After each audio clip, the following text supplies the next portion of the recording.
আমানত ফেরতের দাবিতে বাংলাদেশ ব্যাংকের সামনে অবস্থান নিয়েছেন একীভূত হওয়া 5 ব্যাংকের গ্রাহকরা। আমানত ফেরতের নির্দিষ্ট ঘোষণা চান তারা। ভুক্তভোগীরা বলছেন 1.5 বছর ধরে টাকা তুলতে পারছেন না তারা। বারবার আশ্বাস দেওয়ার পরও তাদের অর্থ ফেরত দেওয়া হচ্ছে না। আমানতের টাকা তুলতে না পারায় অনেকে মানবেতর জীবনযাপন করছেন। বলেন টাকার অভাবে কেউ কেউ সন্তানের লেখাপড়া এবং চিকিৎসা খরচ মেটাতে পারছেন না। শরিয়া ভিত্তিক 5 ব্যাংক একীভূত করে সম্মিলিত ইসলামী ব্যাংক গঠন করা হয়েছে। 75 লাখ গ্রাহকের 1.5 লাখ কোটি টাকা এতে জমা রয়েছে। আমানতকারীরা বলছেন তাদের অনুদানের দরকার নেই, শুধু অর্থ ফেরত দিলেই চলবে। অনেক প্রবাসীও এসব ব্যাংকে অর্থ জমা রেখে বিপাকে পড়েছেন।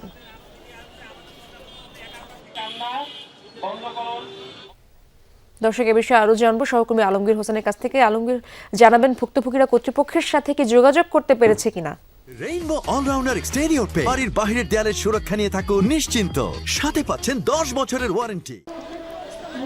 মারফি না, কর্তৃপক্ষের সাথে আসলে ওইভাবে কোনো যোগাযোগ করতে পারিনি। মূলত কর্তৃপক্ষের দৃষ্টি আকর্ষণের জন্য আসলে বাংলাদেশ ব্যাংকের সামনে তারা এই মানববন্ধন এবং অবস্থান কর্মসূচি পালন করছেন। আপনি জানেন যে 5টি শরিয়া ভিত্তিক 5টি ব্যাংক একীভূত করা হয়েছে।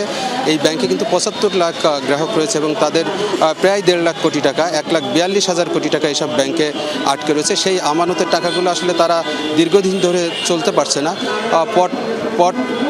পট পরিবর্তনের পর আসলে এই ব্যাংকগুলোর যে প্রকৃত খারাপ অবস্থা উঠে আসে, তারপর থেকে আসলে তারা গ্রাহকদের টাকা ফেরত দিতে পারছে না। শুরুতে কিছু কিছু টাকা দেওয়া হলেও আসলে একটা পর্যায়ে এসে আর টাকা দিতে পারছে না, যে কারণে এইসব ভুক্তভোগী যেসব আমানতকারীরা রয়েছেন তারা আসলে বাংলাদেশ ব্যাংকের সামনে মানববন্ধন করছেন। এবং বাংলাদেশ ব্যাংকের পক্ষ থেকেও কিন্তু বারবার আশ্বাস দেওয়া হয়েছে যে তারা যখন, আপনি জানেন যে গত নভেম্বরে কিন্তু এই ব্যাংকগুলো আসলে অকার্যকর ঘোষণা করে প্রশাসক নিয়োগ দেওয়া হয়েছে। তখনও বলা হয়েছিল যে আসলে নভেম্বরের মধ্যেই তারা সেই টাকা ফেরত পাবেন, এরপর ডিসেম্বর, তারপরে এই সপ্তাহ, হয়তো আগামী সপ্তাহে ফেরত পাবেন। এইভাবে নানা সময় আসলে নানাভাবে তাদেরকে আশ্বাস দেওয়া হয়েছে, কিন্তু সেই টাকা ফেরত না পেয়ে তাদেরকে আসলে এই মানববন্ধন কর্মসূচিতে আসতে হয়েছে। তারা যেটি বলছেন যে তারা এই আমানতের টাকা ফেরত না পেয়ে এক ধরনের মানবেতর জীবনযাপন করতে হচ্ছে।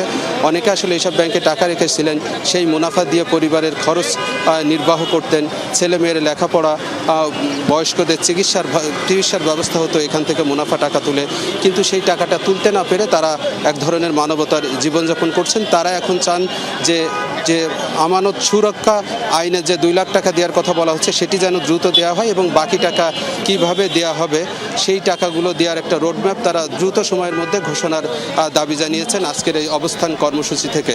ইশরাত, ধন্যবাদ আপনাকে আলমগীর।